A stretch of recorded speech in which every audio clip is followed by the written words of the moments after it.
Mais en remontant un peu le fil de cette affaire, tu as un personnage qui est assez important et qui s'appelle Vincent. Vincent, qui a un nom que je n'arriverai pas à prononcer, c'est un magicien de la jet set comme il se dit, et il est très proche de Chalencon, au point où on le soupçonne d'être le co-organisateur des soirées. On le voit dans plusieurs vidéos avec le restaurateur Christophe Leroy, ou encore l'acteur humoriste que je ne connais pas, mais apparemment il est connu d'après des gens, voilà.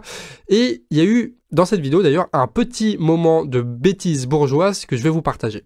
D'accord. Est-ce que vous voulez mélanger? Et la gourmette c'est obligé donc.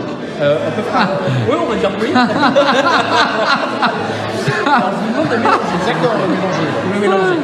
Il y a un peu de vent ici, ça peut arriver. C'est ce qu'on appelle des rires sincères, voilà. Ça a l'air merveilleux ce milieu. On trouve sur ce réseau plein de trucs gênants, mais surtout plein de gens plus ou moins connus et très gênés qui se font prendre en photo et qui finissent sur son site pour prouver à quel point il est l'ami des stars. D'ailleurs, ce mec gagne probablement mieux sa vie que toi. Qu'est-ce que ça nous apprend cette histoire? Quelque chose de très simple et pourtant de très important pour comprendre cette affaire. On a appris que c'était ce qu'on pourrait appeler ici, je sais pas si c'est très scientifique, mais la bourgeoisie beauf qui est là.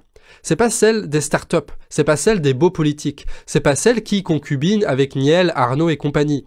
Mais c'est des gens qui participent au 90e anniversaire de Le Pen. C'est des ex-présentateurs de la télé. C'est des magiciens ratés, c'est des fans de Napoléon, c'est des gens qui chantent ABBA dans un palais luxueux et qui n'ont pas l'air de gérer des affaires sérieuses. Alors oui, il y a du fric. Ils arrivent à faire venir Montebourg, mais ça reste vulgaire. Chalencon, c'est comme Vincent. Ça a du fric, mais ça vise seulement sur les réseaux qu'ils arrivent à se créer. C'est un lieu de rencontre, oui, mais c'est pas un lieu de pouvoir. D'où le fait d'ailleurs qu'ils se sont fait avoir si facilement.